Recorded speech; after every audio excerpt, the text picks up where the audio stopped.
and today's video is about me cooking. I'm finally doing a cooking video, and today I'm making some chicken pot pie. Ooh, sounds so good. Okay, anyways, yeah, I'm making some chicken pot pies my way, semi-homemade, which is like partially, you know, homemade stuff, partially like store-bought. Okay, but really I could have made it all the way from scratch, but I didn't want to. My mom always like want to make everything from scratch. Okay, but listen, like, no, everybody's not trying to make everything from scratch. Okay, because some of us want to have a life. No, I'm just kidding. I'm just playing, Mom. I know that most stuff like from scratch tastes extra good, but there's nothing wrong with like adding stuff, you know, into it that's not made from scratch, because it's easier and it's quicker. So that's really why I do it. Not because I can't do it, but because I don't want to do it. I mean, but it's up to you. So I'm just gonna give you the rundown of what we're gonna be doing. We're gonna have chicken pot pie with biscuits on top, baked on top. It sounds good to me. We'll have a whole meal, so stay tuned. So this is a family pack of chicken legs, and I just chopped up some onions and put them in the pan and put them on high so that they could boil till they were finished. And I also seasoned my water. I used a 1/4 teaspoon of seasoning salt, a 1/4 teaspoon of celery salt, and I used a 1/2 teaspoon of onion powder and 1/4 teaspoon of black pepper. Okay, so this is the finished chicken. I cooked for about 45 minutes roughly, and now I'm just setting it aside so that it can cool off, and once it's cooled, we'll be able to pull the chicken off the bones and get it set aside to be able to put the rest of the ingredients together. So it's still hot, but I want to just get the process started, so I'm going to just start anyway and start ripping the chicken apart. For me, I don't like to keep the chicken fat, so I don't.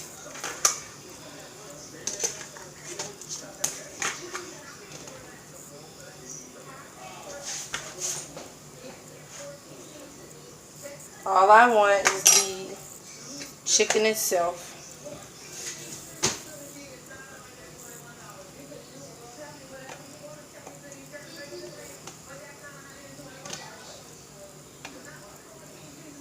And then you can shred it to however you like it, or however fine you would like it to be. To each his own.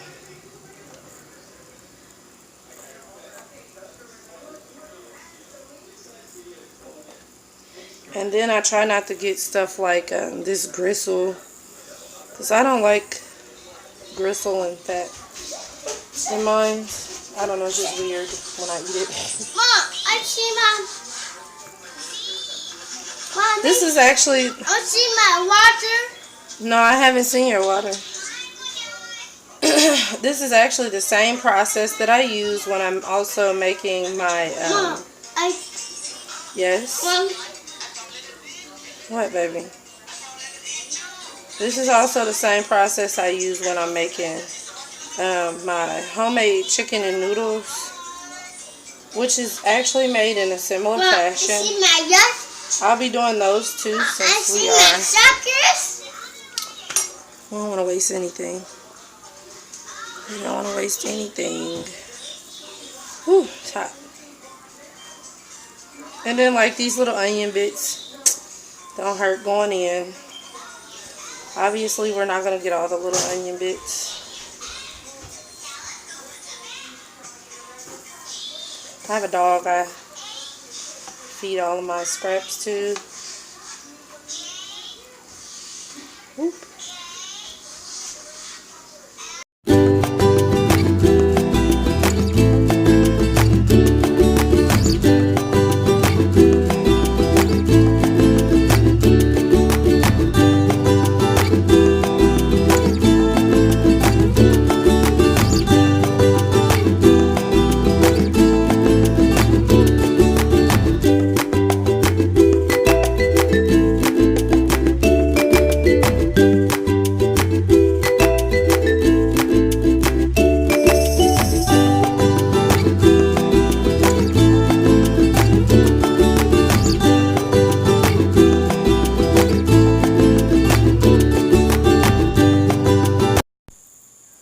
So I was just to go wash my hands really quick, but this is the finished product of all of the chicken being pulled, and off to the side right there is all of the bones, fat, and gristle, and everything I did not want to put inside of my food. Got that. Pushing that off to the side. And here I'm just measuring cup out and taking the remainder of the chicken broth was left from me boiling the chicken with the seasonings and the onions in it. And you can save this broth and use it for another meal plan, whatever they would call for some chicken broth. It's really good. It's just homemade. But I'm going to actually use a little bit in this dish, so I'm going to set it off to the side right there. And we'll get back to it and pull it out when we need it. So now I'm going to go wash this pan out, and then we'll continue. So here I'm just wiping off all the cans because you're on top of it. So you want to make sure they're clean so it doesn't get in your food.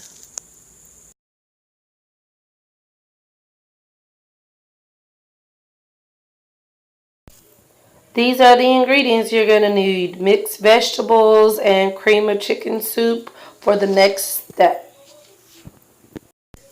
Also, 1 chicken bouillon, the soup for flavor. So now that it's clean, we're going to open up these 4 cans of cream of chicken soup and pour it in the pan, and that's what we'll use as like the gravy, I guess, if you will, to the chicken pot pie. Or some people actually make their own gravy, homemade from scratch, which would just consist of butter or oil and some flour and chicken broth. You could also do it that way if you don't have cans of cream of chicken on hand.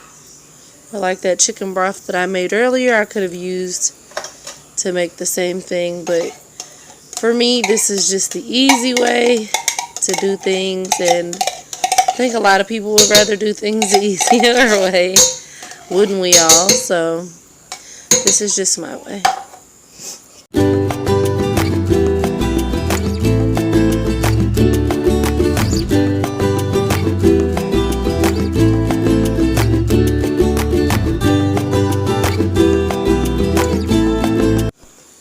So we're just going to take this cream of chicken and get it warmed up.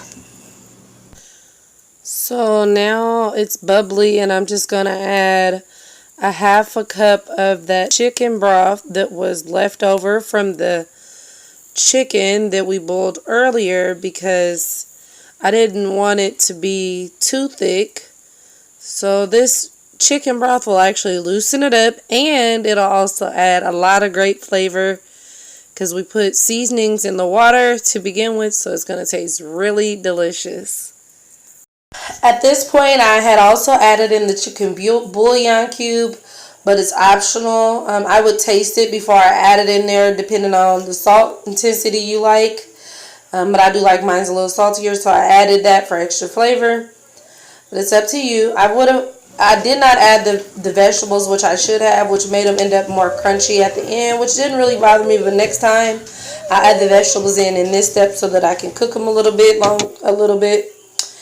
And here we're done with the soup warming up, and now we just need to add in the pulled chicken and the mixed vegetables. Again, I should have added them in and cooked them a little bit with the soup so they turn out softer. But if you like your vegetables a little more crunchy, then hey, I would say don't add them in until it's time to put them in the oven like I did.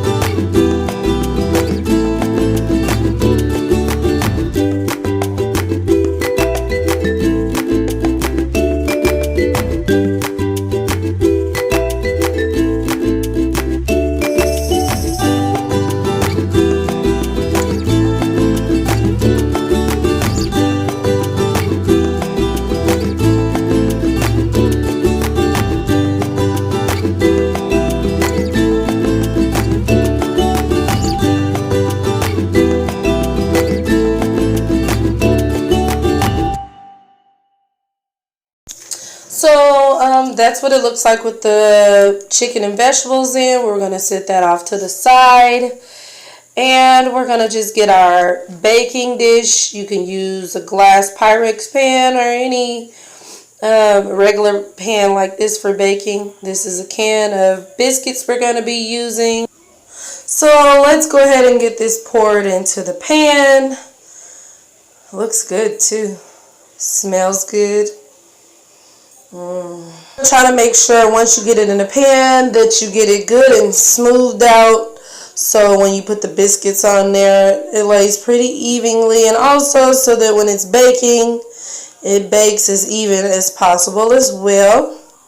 So here I'm just going to go ahead and top this with the biscuits. Let me tell you guys, in the future I won't do it this way with the biscuits on top, because it did end up causing the biscuits to be, you know, soggy at the bottom or uncooked a little bit at the bottom. So I'm assuming that's why a lot of people don't do these videos. But I was just trying something new. So trial and error makes you better, because you learn and you learn from your mistakes. So next time I'll just do the pot. And then I know that I'll bake my biscuits separately, and then just take the mixture that I make in the pot and just pour it over the top of the biscuit on the plate. That way that your biscuits are fully cooked all the way through from top to bottom, unless you don't mind it being a little soggy at the bottom. I mean, but that's up to you. It didn't hurt me when I ate it. It was still fine, but I'd rather my biscuits be cooked fully through and crunchy all the way. But it still turned out being absolutely delicious and good to me. But this is something that I noticed when I made it, trial and error, like I said, and that I wanted you guys to know, that so that you don't make the same mistake that I did. But at the end, it was really good, and it was quick, and it's an easy meal to make. It doesn't have to be super complicated. And then you guys can always add in celery if you wanted to, or your own fresh carrots and fresh peas, because I know I didn't use everything. I didn't use anything fresh, but I know some people might. But I mean, you can put those in there. I mean, you can do with making things like this. Just make it into your own, and however you like it. So, and for me today, that's what I did. But I'll probably make it again different, and then I'll make sure I make the biscuits on the side. So, I'm pulling it out of the oven. I had the oven on 350 degrees, as the can said. And you just follow the directions on the can when baking this. You can bake it between 8 to 10 minutes. Or 8 to 15 minutes, however brown you like your biscuits. So, and here's the finished product. It looks so good, and it smells even better when it's done, because the biscuits smell amazing. Yes.